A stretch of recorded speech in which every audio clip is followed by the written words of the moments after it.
আপনার ভালোবাসার মানুষ যদি হঠাৎ বদলে যায়, যদি এমন একদিন আসে যখন আপনি বুঝতে পারেন সে আর আপনার নেই। হ্যাঁ বন্ধুরা, আমি বলছি সেই মুহূর্তের কথা যখন আপনি টের পান যে আপনার স্ত্রী অন্য কারোর সাথে জড়িয়ে গেছেন।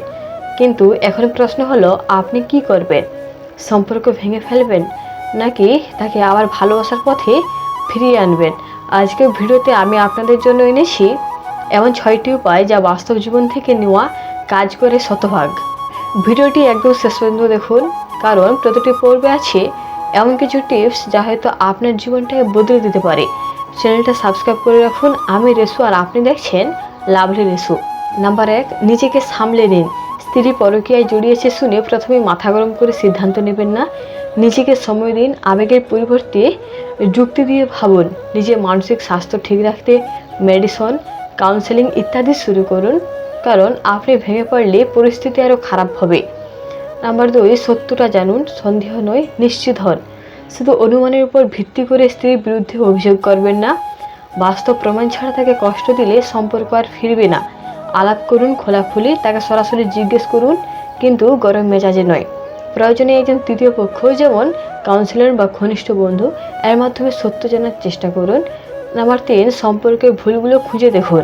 সম্পর্ক তো একদিনে নষ্ট হয় না। হয়তো আপনি অজান্তে তাকে অবহেলা করেছিলেন। বোঝার চেষ্টা করুন কোথায় কোথায় সম্পর্কের ফাঁক তৈরি হয়েছিল। নিজের ভুল থাকলে সেটা স্বীকার করুন। সম্পর্কের উন্নয়নের পথে এটা খুবই জরুরি। একসাথে বসে পুরো স্মৃতি মনে করান, যেমন বিয়ের দিনের কথা, প্রথম দেখা ইত্যাদি। নাম্বার 4, স্ত্রীর সঙ্গে খোলাখুলি ও শান্তভাবে কথা বলুন।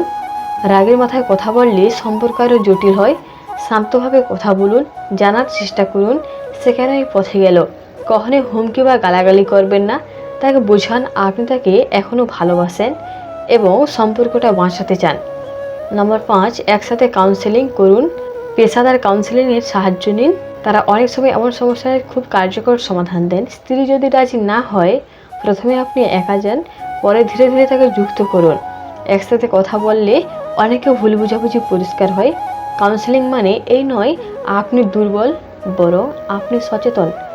নাম্বার 6, দ্বিতীয় সুযোগ দিন, তবে সীমা নির্ধারণ করুন। সব ভুলের ক্ষমা হয় না, এটা ঠিক, কিন্তু কেউ যদি সত্যি ফিরে আসতে চায়, ভালোবাসাতে সম্পর্কটা ফেরাতে চায়, তাকে একটা সুযোগ দিন। তবে সেই সুযোগ যেন সীমাহীন না হয়। তাকে স্পষ্ট করে বলুন, আবার যদি এমন কিছু হয় তখন আপনি চলে যাবেন।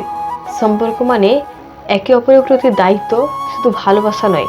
যদি সে ফিরে আসে তবে একে নতুন করে শুরু করুন, না এলে নিজেকে সম্মান দিন এবং নতুন জীবনের পথ ধরুন।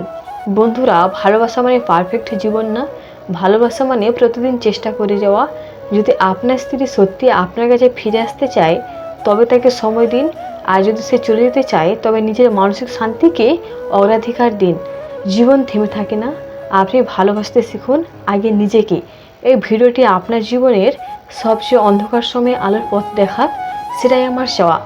ভিডিওটি যদি একটু হলেও সাহায্য করে থাকে তাহলে একটা লাইক দিন, কমেন্টে আপনার মতামত জানান, আর লাভলি রেসু চ্যানেলটাকে সাবস্ক্রাইব করতে ভুলবেন না। ভালো থাকুন, শান্তিতে থাকুন। আপনার বন্ধু রেসু।